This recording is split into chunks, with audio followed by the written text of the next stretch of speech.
Bienvenidos al video. Vamos a hablar acerca de la osificación. Somos el grupo Histocitos. Está conformado por Michael, Braona, Emily Canú, Cintia Martínez, Jenny López y Horacio Aguilar.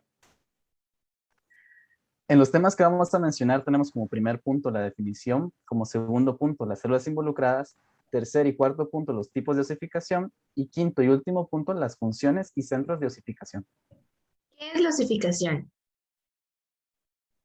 La osificación, también conocida como osteogénesis, se inicia durante la 8ª semana del desarrollo embrionario. Es el proceso mediante el cual ocurre la formación de tejido óseo. Esta formación se deriva de 3 estructuras embrionarias: las somitas, el mesodermo tanto paraxial y lateral, que forma la mayor parte de los huesos, y la cresta neural, que forma los huesos del viscerocráneo. La osificación se lleva a cabo a través de 2 mecanismos principales.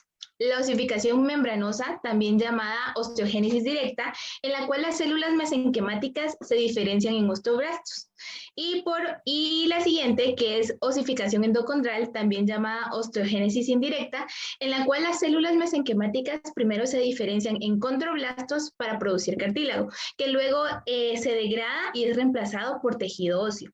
En ambos casos implica la transformación de mesénquima en hueso. Además de ser el proceso de formación de los huesos, la osteogénesis es el proceso del cual depende la reparación de los mismos, en el caso de fracturas o durante el crecimiento. Para el funcionamiento de este proceso son necesarias un conjunto específico de células. Hay que distinguir entre el origen celular de las células óseas. Entonces, para esto tenemos 3 linajes celulares. El primero, que es en el mesodermo paraxial. En este se producen las vértebras y partes del hueso de la cara y del cráneo. También tenemos el mesodermo lateral, en los cuales se forman los huesos de las extremidades. También tenemos a partir de las crestas neurales, que estos provienen del ectodermo y se forman algunos huesos del cráneo y de la cara. Entre las células comprometidas podemos ver los osteoblastos, los osteocitos y también es importante resaltar la matriz extracelular. Los osteoblastos son las células especializadas en la síntesis de la matriz ósea y son responsables del crecimiento y la remodelación del hueso. Los osteocitos son el tipo celular óseo más abundante en el hueso maduro y se localizan en las cavidades de la matriz ósea y también en algunas lagunas óseas. Como ya dije, el componente más característico del hueso es la matriz extracelular y esta está mineralizada. También está compuesta en gran abundancia por fibras de colágeno y también encontramos glicanos en menor cantidad.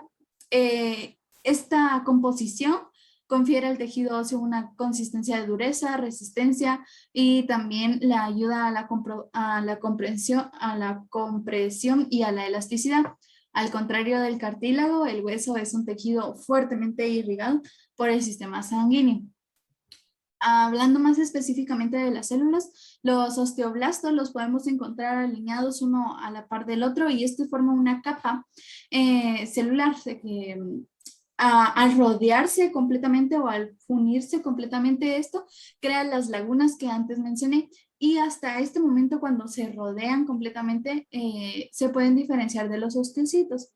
Los osteocitos, entonces, por otro lado, tienen un aspecto como de arañas con patitas muy largas y estas corresponden a canales que van hasta la matriz extracelular y de esto y en estos canículos o canales óseos pueden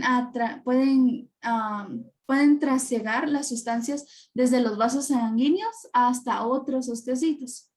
Entonces, hay 2 formas en las que las células mesenquimáticas de cualquiera de los 3 linajes forman hueso, que estos son la endocondral y la intermembranosa. Bueno, la osificación intramembranosa.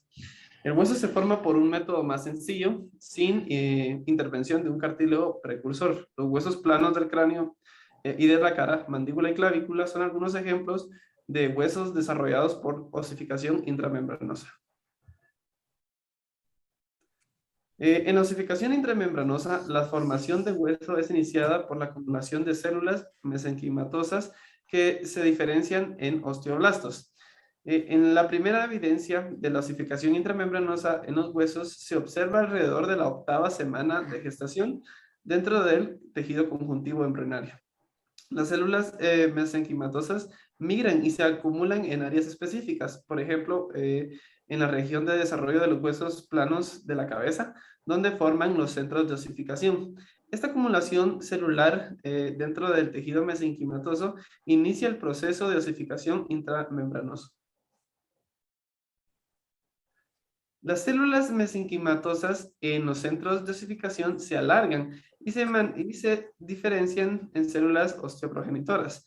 Estas células expresan el factor de transcripción CBFA1, que es esencial para la diferenciación de osteoblastos y para la expresión de genes necesarios para la osificación, tanto intermembranosa como endocondrial. El citoplasma de las células osteoprogenitoras cambia de eosifinófilo a basófilo. Y el aparato de Golgi se observa como una región clara y muy evidente. Estos cambios tintoriales se deben al osteoblasto diferenciado, que entonces secreta osteoide. Los osteoblastos se acumulan en la periferia del centro de osificación y continúan secretando osteoide en el centro del nódulo. A medida que continúa el proceso, el osteoide se somete a una mineralización y los osteoblastos atrapados se convierten en osteocitos, como lo podemos ver en la imagen. En los cortes histológicos, la matriz ósea aparece como pequeñas espículas y trabéculas de forma irregular, que son características del hueso esponjoso. Algunas de las células osteoprogenitoras se adosan a las espículas formadas inicialmente. Se transforman en osteoblastos y producen más matriz. Mediante este proceso llamado crecimiento por aposición, las espículas aumentan de tamaño y se unen a la red trabecular que adquiere la forma general del hueso en desarrollo. Los nuevos osteoblastos, a su vez, establecen la matriz ósea en capas sucesivas, dando lugar a un hueso inmaduro. Este hueso inmaduro se caracteriza inmediatamente por tener espacios intercomunicados que contienen tejido conjuntivo y vasos sanguíneos. Con mayor crecimiento y remodelado, se produce la sustitución de hueso inmaduro por hueso compacto en la periferia y hueso esponjoso en el centro del hueso recién formado. Yo les voy a hablar de la osificación endocondral. La diferencia entre la osificación endocondral y la intermembranosa es si un modelo de cartílago hialino sirve como precursor óseo, básicamente. Los huesos de las extremidades que soportan peso, como las rodillas o las vértebras, están formadas por osificación endocondral. El nombre endocondral o intermembranoso solo significa el mecanismo por el cual se inicia a formar el hueso, ya que el resultado final siempre es el mismo. Gracias a factores de crecimiento de fibroblastos y diferentes proteínas morfológicas óseas, las células mesenquimatosas expresan inicialmente colágeno 2 y se diferencian en cloroplastos que al mismo tiempo producen matriz mesenquimática. Y cada cartílago y hueso no se queda en una estructura decorativa, sino cada una de ellas tiene una función específica. Así pasamos a nuestro último tema, el cual son las funciones y los centros de osificación. Cuando hablamos acerca de las funciones, podemos mencionar lo que es el cartílago y el hueso. En el cartílago y el hueso son temas o grupos de células que están íntimamente relacionados o que son bastante similares, por lo que tienen algunas funciones iguales, que consisten en lo que es la resistencia de fuerzas, el sostén del cuerpo, en lo cual esto define lo que es la ayuda o el aporte en la función de la locomoción. Luego están como que las funciones que son determinantes de cada uno. Por ejemplo, el cartílago, que va a ayudar a la formación de hueso mediante una de sus osificaciones y que actúa como amortiguador al conformar también lo que son las superficies articulares entre los huesos. Luego en el hueso podemos hablar acerca de lo que es la protección de los órganos y también la producción de la sangre.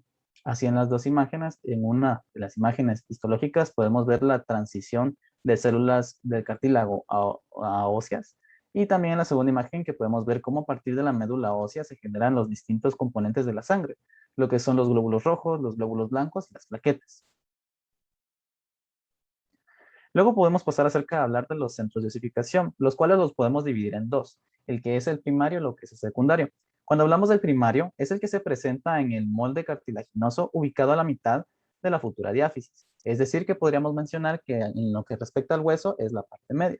Y luego la secundaria que menciona que empieza a formarse en la epífisis, en el que es el extremo de cada hueso. Por lo que si pudiéramos imaginarnos el hueso fémur en cada cabeza por el extremo, sería lo que es el centro de osificación. Hasta aquí llegaríamos con el tema. Muchas gracias por su atención.